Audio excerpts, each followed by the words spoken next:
Hi guys, I am Rory, one of the coaches at G2G Coaching, and today we're going to talk about the purpose of a warm-up. So you've done a warm-up, everyone's done one. They know roughly what you do when you do a warm-up. Usually when I was at school doing PE, 2 laps around the pitch, hold some stretches for 10 seconds, and then straight into playing, and that's it. But often we don't really go over why is it important to do a warm-up. That's what we want to try and go over today, because it is important and it is a way you can really level your training up by being really effective and efficient with your warm-ups. Basically, the warm-up is there to prepare you for the session ahead. Simply put, that's what we're trying to do. Now we can break that down, or I've broken it down into 3 elements.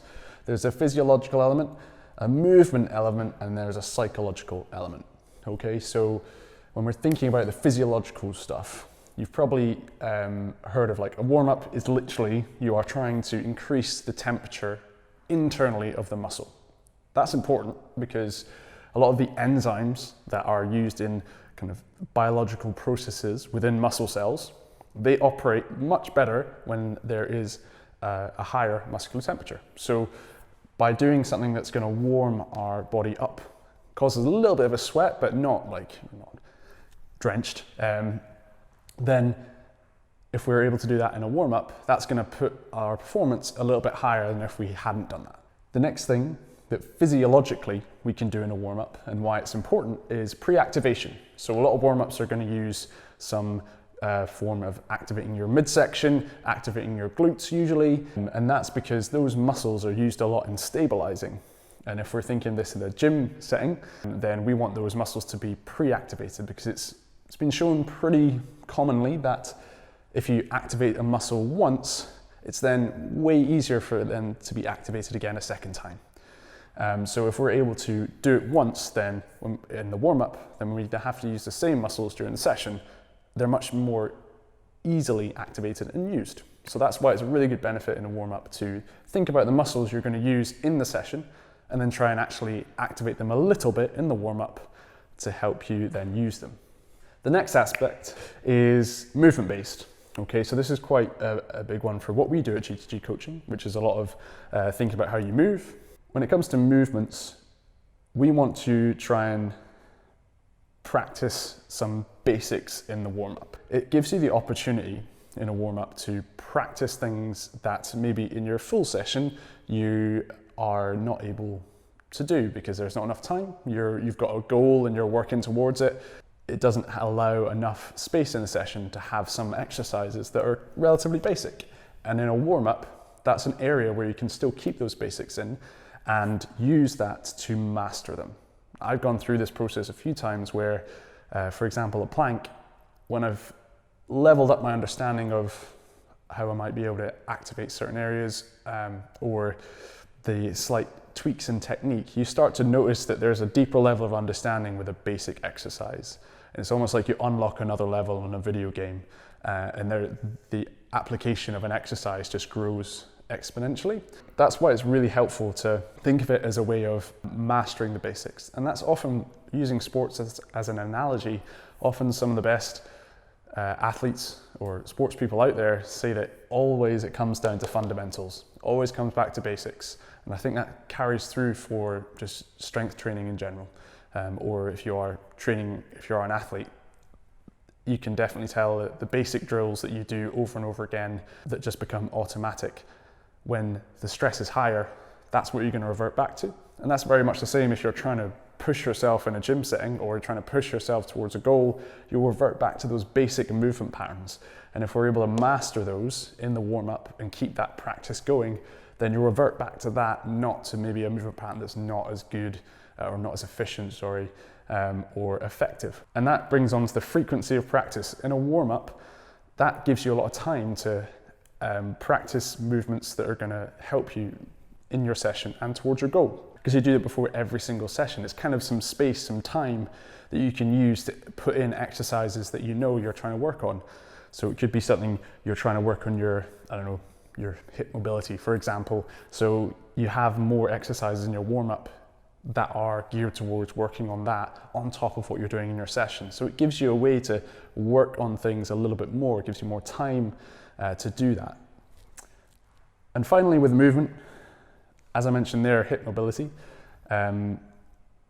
Mobility is quite hard to change in a short term with just general stretching exercises, but there is some change that occurs. But what would be of benefit in the warm-up is thinking about, what do I need to mobilize to then that I'm going to use during this main session that's going to be able to facilitate my performance of that exercise. So for squatting, ankle range of motion might be something you want to work, you need to maintain to enable you to squat well.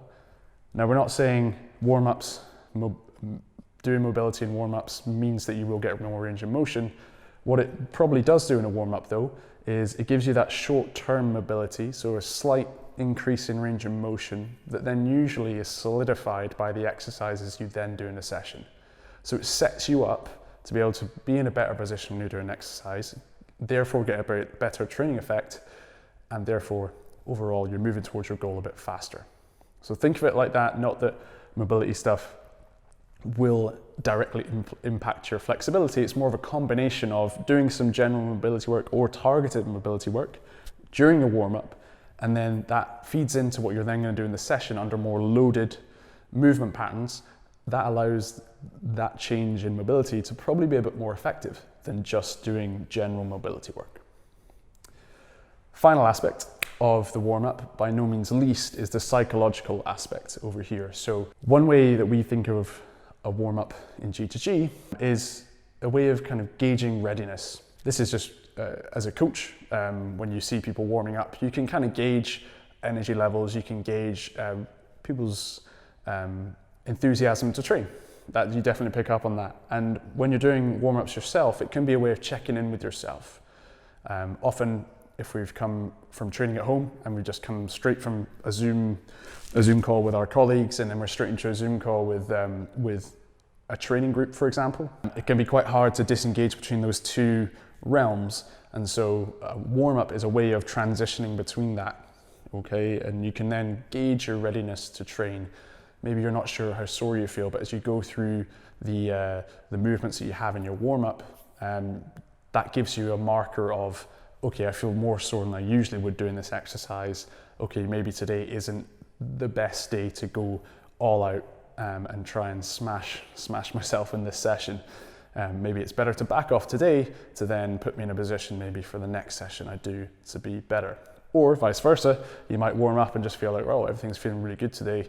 And you start to pick up on markers. The more you have that frequency of practice, you can really pick up on those markers quicker and know when things are good to go, you're ready to fire forward, or when you might need to pull it back. The other aspect that ties into that is a psychological kind of build-up that a warm-up does. It should be almost like a gradual crescendo in some ways, and by doing that, that puts our mind or mindset into a better position to perform. And if we treat the warm-up as a psychological warm-up, as well as a physiological and a movement base, it should put us in a really good position to be able to perform the best we can that given day. And also, the way we approach a session is often going to dictate the outcome.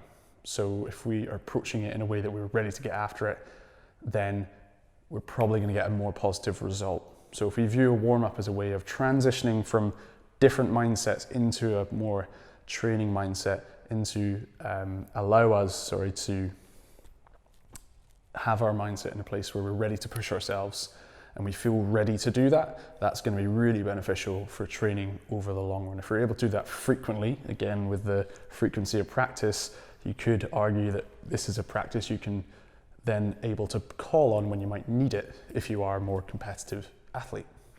So, in summary, purpose of warm-up is to prepare you for the session ahead, but you can level up your warm-up by using exercises that allow you to firstly master the basics, give you a repeated practice of exercises that you know are something you're maybe trying to target, or you know if you do them you can pre-activate to then use those exercises again within the session. Along the way, that's going to increase your muscular temperature when you do that, and that's going to put ourselves physiologically in a better position to perform than if we didn't. And also, as we're going through it, we can use the amount of practice we have at a warm-up and the exercises we're using. We can gauge the readiness that we are therefore to perform. And then finally, we can also then use that skill to build ourselves up physiologically, psychologically, to allow us to perform at a higher level, to put our mindset in a place where we're ready to get after it, attack our goals, and try to get better each session. Thanks for listening, guys. I hope you got something out of that. Please like or comment any questions that you have for this video. We're happy to answer them at G2G Coaching.